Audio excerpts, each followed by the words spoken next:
I'm joined now by the Republican governor of New Jersey and former advisor to President Trump, Governor Chris Christie. Governor, thanks so much for joining us. We really appreciate it. Pleasure to be here, Jay. Good morning. So I want to start by asking you about the ICE raids, because it seems untrue that all of those being deported are dangerous individuals. Let's posit that deporting dangerous people who are here in this country illegally is a good thing. But one of those deported was Guadalupe Garcia de Rios. In 2008, she illegally used someone else's social security number for employment at a water park, for which she was later charged with a felony. The mayor of Phoenix, Greg Stanton, put out a statement after she was removed from the U.S. saying, quote, "ICE is spending its energy deporting a woman with 2 American children who has lived here for more than 2 decades and poses a threat to nobody," unquote. What's your message to the undocumented immigrants in New Jersey, your home state, who are not drug dealers, who are not gang members, who have not committed any sort of violent crime? Should they be worried about being deported? Well, Jake, this is the problem with the whole failure of the federal government over the course of the last 12 to 16 years in not dealing with trying to reform the immigration system and bring some sense of order to this. When that's the case, then the laws that are in effect right now have to be enforced. And that's what's happening right now. Now, I know that the president's focus and his desire is to make sure that first they get violent criminals out of the United States, people who have been charged with violent acts. That's what I think what ICE is attempting to do. But as I can tell you, Jake, from having run a government for 7 years and been involved for many years as a U.S. attorney, things always don't go perfectly. And so you're going to have some people who also, by the way, have violated the law, but don't fit that one category. But that will be the overwhelming minority in all this. And what people should focus on is what the president is trying to do, which is to keep a campaign promise on making sure that violent criminals who are here illegally are taken out of the country in order to make America's streets safer. But as you know, Governor, this is a big concern in the Garden State of New Jersey. Princeton officials are distributing information, letting undocumented immigrants know how to avoid deportation. New Brunswick, there's a debate about whether New Brunswick becomes a sanctuary city. What is your message to the citizens of your state about undocumented immigrants who, like the woman I just discussed, are not violent criminals, who have children who are American and are now in fear?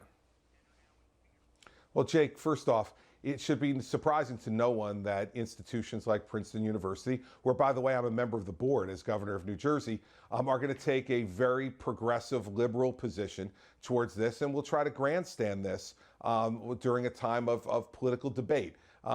Listen, our position has been the same all along. The federal government should be enforcing federal law. And they have to make clear that federal law will be enforced. If that's the president's desire, then he should go ahead and make sure that that's done. On the state level, we're doing the things that we've always done in New Jersey to try to keep our streets safe. That's why our prison population is at an all-time low, and crime declined again in New Jersey this year.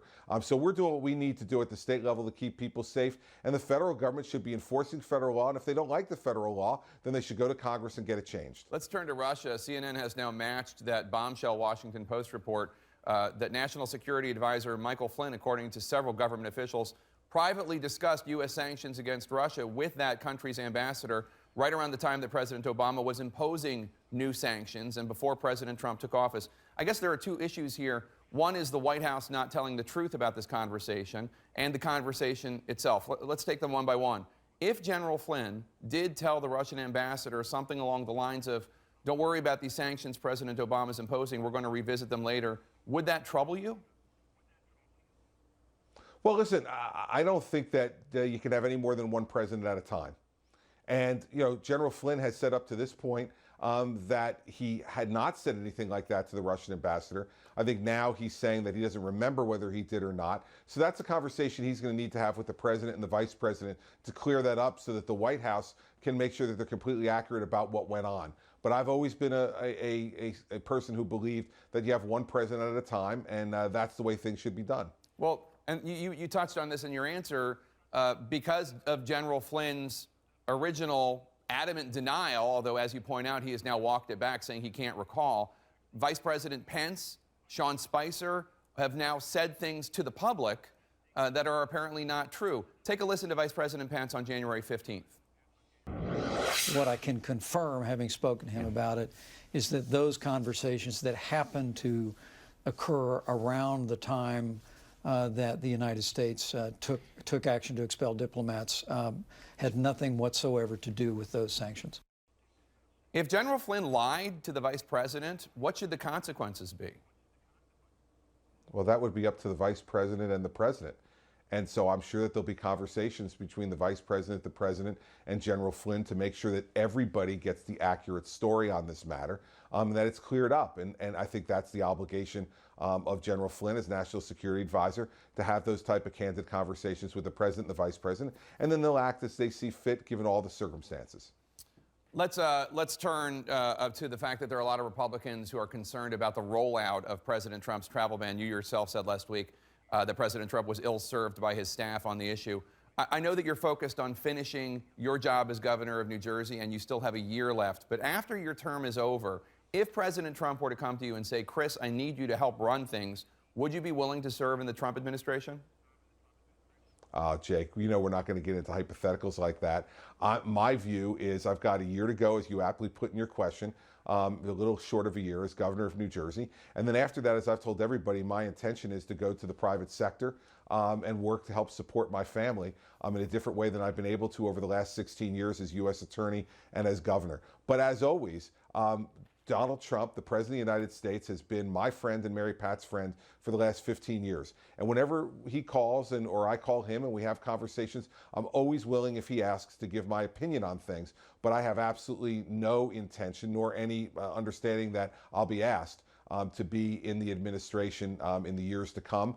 My view is I've got a job to do as governor, and then my intention is to go off to the private sector and to help support my family. There are reports that President Trump, because his wife and his son are often in New York, that he makes a lot of late-night calls to friends and confidants. Are you among them? Have you talked to the president recently? You know what, Jake? I've always said this before he was elected president, and it's even more important since he's been elected president. The conversations between me and the President of the United States, to the extent they occur, will always remain between me and the President of the United States. Do you still talk to him, just as a vague concept? Do you still talk to him? I don't know what vague concept means, Jake. Like I said, to the extent that those conversations occur, they'll remain between me and the President. What I will say to you is that Mary Pat and I still consider him to be a very good friend of ours. We have for the last 15 years, both he and the First Lady. And that friendship, I'm confident, will continue during the time that he's president and when he leaves the presidency. Let's turn to health care. You took a lot of heat in national conservative circles when, as governor, you expanded Medicaid in New Jersey as part of Obamacare. Recently, you said that the naysayers have been proven wrong, and you touted the fact that an additional 500,000 people in New Jersey now have health insurance who didn't have it before. Have you asked President Trump to keep the Medicaid expansion in place even as the Congress and he vow to repeal and replace Obamacare? Listen, I think repealing and replacing Obamacare was something that I was for when I was a candidate for President of the United States, and one that I'm still for now. And how that will happen is going to be the part of what I hope will be a really vigorous, open conversation between the executive branch and the Congress and the nation's governors. Since the Medicaid program is 50% funded for the most part by the nation's governors and our state taxes over the course of the next number of months. And I'm really hopeful that we're going to be able to be a participant in that conversation. And I will certainly share with the president and the administration the experiences we've had here in New Jersey on the Medicaid program. You know, for instance, 5 times the number of people are now getting drug abuse treatment in New Jersey through the Medicaid program that got it 3 years ago. I think that's a good thing. I think it's a good thing for America's future and for our children.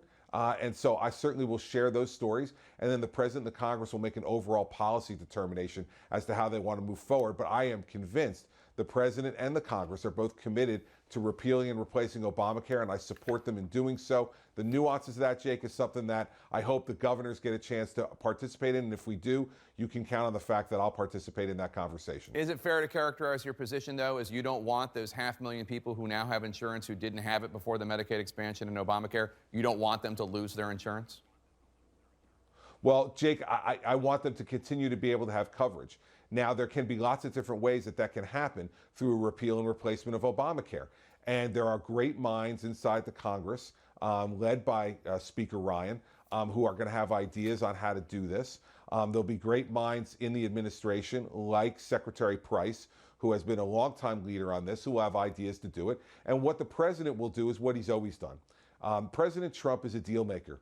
He knows how to bring people together and to close deals. That's his greatest strength as a leader. And I think he will bring these folks together along with the nation's governor, since we are stakeholders in this, and make sure that we get something that will take care of the people of the United States. He has always said he does not want a system where people are without health care. He said that from the beginning of his time as a candidate. I take him at his word, and we're going to work together to make sure that happens. Whether it's through Medicaid or another vehicle is something that we'll have to see as time goes forward and the ideas get fully fleshed out. New Jersey Governor Chris Christie, thanks so much for joining us today. We appreciate it. Always great to be with you, Jake. Thanks for having me.